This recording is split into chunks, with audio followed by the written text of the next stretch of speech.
खुद से जीतने और खुद से सीखने वालों को मेरा सलाम। नमस्कार, स्वागत है आपका अपने इतवारी मोटिवेशन में। मैं हूं आपका दोस्त चंदन और आज हम चर्चा करेंगे इतवारी में हम सभी जो एस्पिरेंट्स हैं वो और 3+3+3 का नियम।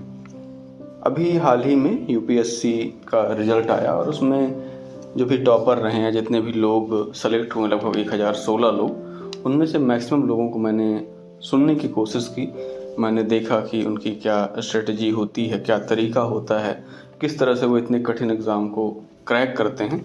और उनमें से बहुत सारे लोग ऐसे थे जो जॉब में थे या एकदम नए नए थे, पहला अटेम्प्ट था, है ना। और किस तरीके से उन्होंने कैसे क्या किया, तो मैं उनको सुन रहा था। तो कई सारी जब चीज़ें, कई सारे टॉपर्स को जब मैंने सुना, चाहे वो हिंदी माध्यम के हों, इंग्लिश माध्यम के हों, तो मुझे सब में एक चीज़ कॉमन लगी कि जो उनके पढ़ने का तरीका है, जो उनके रिकॉल करने का तरीका है, अपनी पढ़ाई को इम्प्रूव करने का तरीका है, वो कॉमन है। उसके बाद मैंने ये देखने के प्रयास किया, मैंने देखा, गूगल किया कि भाई प्रोडक्टिविटी बढ़ाने के कौन से तरीके हैं। तो बहुत सारे तरीके आए कि पोमोडोरो टेक्निक है, 25 मिनट पढ़ें, 5 मिनट ब्रेक लें, 50 मिनट पढ़ें, 10 मिनट का ब्रेक लें। ऐसी बहुत सारी तरकीबें मुझे मिली। रिवाइज करने के बहुत सारे साइंटिफिक रूल मिले। उसमें से एक रूल मुझे मिला 3+3+3 का रूल। मुझे ये रूल बड़ा इंटरेस्टिंग लगा और मैंने ये सुना भी कई टॉपर से कि ये रूल बहुत ही इम्पोर्टेंट है और आराम से फॉलो होता है और अच्छे से आप अपने पूरी दिनचर्या को मेंटेन कर सकते हैं एज अ एस्पिरेंट। तो आइए समझते हैं 3+3+3 का रूल क्या है। बेसिकली कुछ नहीं, सिंपल से इनको तीनों अपन ऐड करते हैं तो 9 हो रहा है। 9 घंटे एटलीस्ट आपका जो दिन का पढ़ने का टाइम रहे वो है 9 घंटे का। 9 घंटे में से भी आपके 1 घंटे माइनस हो जाएंगे, क्योंकि इसी में अगले दिन की प्लानिंग का भी टाइम ऐड किया गया है। तो जो पहला 3 है वो क्या संकेत करता है, तो जो पहला 3 है वो संकेत करता है कि हम जो शुरुआत का जो 3 घंटा है, अपने दिन का जो 3 घंटा है, उसमें अपने सबसे ज़रूरी और सबसे कठिन काम को करें। मतलब हम ऐसे सब्जेक्ट को चुनें जो हमें सबसे कठिन लगता है, या कोई ऐसी चीज़ चुनें जो हमें याद करने में कठिनाई होती हो, तो उसे हम सबसे पहले करें। तो सुबह के जो 3 घंटे रहते हैं उन्हें आप इस 3 में शामिल करेंगे। कारण क्या है इसका? कारण ये है क्योंकि इस समय जो है तो मैक्सिमम फोकस होता है। यदि आप सुबह उठने वाले व्यक्ति हैं तो आप जब सुबह उठते होंगे, बाहर निकलते होंगे, तो आपको एक शांत वातावरण मिलता होगा। हो सकता है जो चिड़िया हैं उनकी चहचहाहट आपको सुनने को मिल जाए, कुछ और चीज़ें मिल जाएं, लेकिन जो बेसिकली एक शांत माहौल मिलता है आपको, तो आप उसमें अच्छा फोकस कर पाते हैं, अच्छा ध्यान कर पाते हैं और अच्छे से आप अपने पढ़ाई को बेहतर कर पाते हैं। बस ध्यान ये रखना है कि जब भी हम ये 3 घंटे का जो शेड्यूल है वो करें, तो हम सोशल मीडिया से दूर रहें, मोबाइल से दूर रहें। यदि मोबाइल का यूज कर रहे हैं, ऑनलाइन स्टडी कर रहे हैं, तो उसे हम रोकने का प्रयास करें कि शुरू के 3 घंटे में हमें केवल अपनी नोट्स उठानी है और जो भी ऐसी चीज़ें हैं जो हमें सबसे कठिन लगती हैं और सबसे ज़रूरी भी हैं, जिनमें ज़्यादा फोकस चाहिए, उसे हमें पहले 3 घंटे में करेंगे। तो पहला 3 घंटा हुआ। दूसरा 3+3, जो अगला 3 है उसमें हम क्या करें? तो अगला जो 3 है उसमें हम ज़रूरी पर छोटे काम, मतलब ज़रूरी लेकिन जो कठिन काम से थोड़ा और सरल काम है, उनको हम करने का प्रयास करेंगे अगले 3 घंटों में। अगले 3 घंटे में क्यों हम इन काम को लेते हैं? क्योंकि इस समय जो फोकस होता है हमारा, तो औसत से थोड़ा सा ज़्यादा होता है, या औसत हमारा फोकस होता है। हम नाश्ता कर चुके होते हैं सुबह का, उसके बाद हम पढ़ने बैठते हैं और कहीं ना कहीं हमारे लिए एक अच्छा काम करेगा ऐसी चीज़ें जो हम नॉर्मल रिवाइज करनी है, नॉर्मल हमें पढ़ना है, नोट डाउन करना है, तो उन चीज़ों को हम इन 3 घंटों में कर सकते हैं। अभी मैं ये भी बताऊंगा कि हम इन 3 घंटों को कैसे मैनेज करें। अब आता है तीसरा 3+3+3। जो तीसरा 3 है वो क्या संकेत कर रहा है?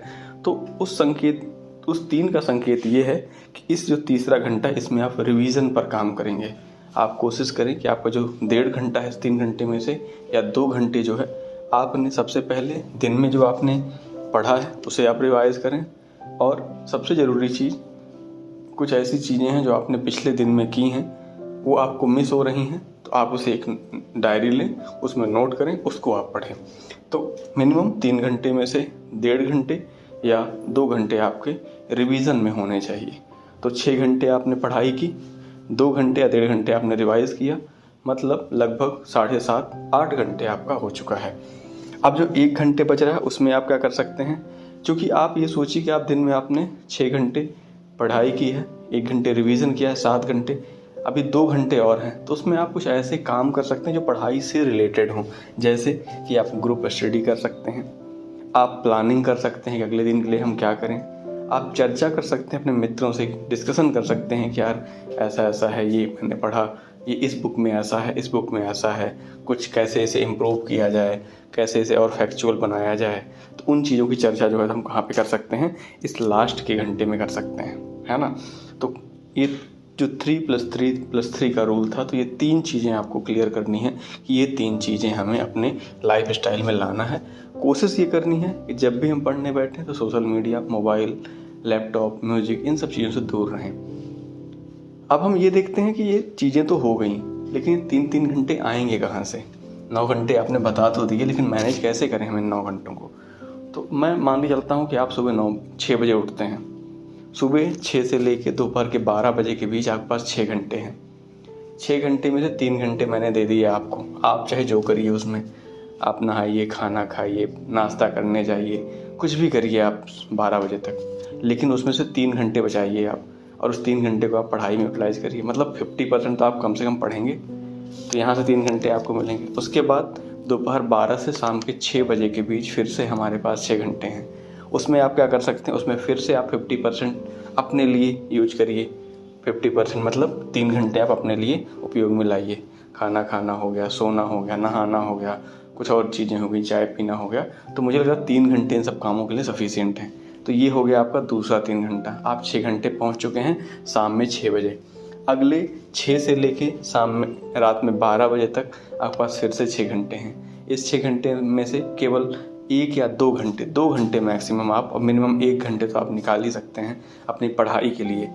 बाकी टाइम आपके लिए है 5 घंटे, 4 घंटे आप अपने लिए, रात में आपको कुछ करना है, मूवी देखनी है, आपको ऐसे बोरियत हो रही है, क्योंकि हमें ये कोशिश करनी है कि आप परेशान ना हो जाए, उस पढ़ाई को एज अ लोड ना लेके चलने लगें। इसलिए मनोरंजन का भी ध्यान रखें, रात में आप कुछ देख लें, अच्छा खाना खाएं, हल्का खाना खाएं, और आराम से आप चीज़ों को करते हुए चलें। तो मुझे लगता है इस तरह से आप 7 घंटे से 8 घंटे आप अच्छे से पढ़ाई कर पाएंगे और बहुत अच्छे रिजल्ट्स आपको प्राप्त होंगे। तो इस तरह से आज के द्वारे में हमने 3+3+3 और हम सभी जो तैयारी कर रहे हैं, जो एस्पिरेंट हैं, कैसे उसमें ये फार्मूला लाभदायक होगा, कैसे प्रयोग किया जाए, उस पर हमने चर्चा की है। मैं उम्मीद करता हूँ कि आपको हमारा इतवारी मोटिवेशन अच्छा लग रहा होगा और आप निरंतर इसे इसी तरह का स्नेह देते रहेंगे। चलिए, अच्छा है, हंसते रहिए, मुस्कुराते रहिए और कोशिश करते रहिए। क्योंकि कोशिश के बिना जय जयकार नहीं होती। आपका दिन शुभ हो, हम जरूर जीतेंगे।